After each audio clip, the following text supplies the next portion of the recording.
May bisita tayo mga DRPS2. kapuso. Dito pumasok sa school eh.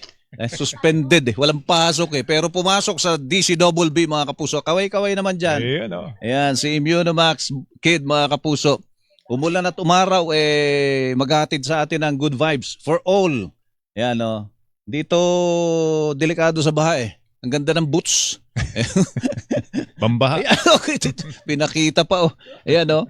Napaka-cute mga kapuso at saka siyempre DRPS2. napakalusog naman talaga. Ayan o. Ikinatutuwa natin mga kapuso na makasama po sa studio si Immunomax Kid. Welcome po natin si Immunomax Kid mga kapuso. Ayan. Diyan ka lang ha. Ay. Walang baon, walang pasok eh. Ayan. O iba po talaga ang panahon ngayon mga kapuso. Ayan ang matinding init. Minsan umiinit eh pero maikli lang.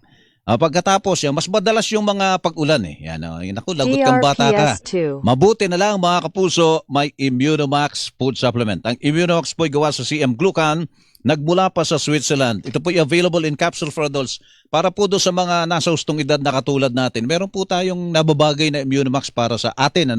Meron din po para sa mga kids mga kapuso. Ito po yung Immunomax for adults. Itong mga malilit na paketeng kulay puti at saka kulay asul na yan. Alam mo na itong mga paketeng to ay kapsula. Yan capsule for adults Immunomax food supplement. Yung kulay asul yan. DRPS2. Capsule for adults Immunomax food supplement 40 variant. Yan, habaan natin itong ating panturo. Yan, ito para sa mga kids. Ayan, itong mga matatangkad na paketeng orange at saka kulay asul.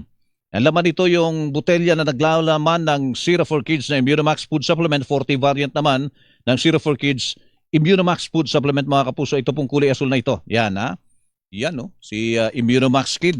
Mula po sa aming studio, kasama si Immunomax Kid. Yan po ang magandang DRPS2. balitang hatid po sa inyo ng Immunomax. Mahalagang paalala, ang Immunomax at Immunomax Forte hindi po gamot at hindi dapat gamiting panggamot sa anumang uri ng sakit.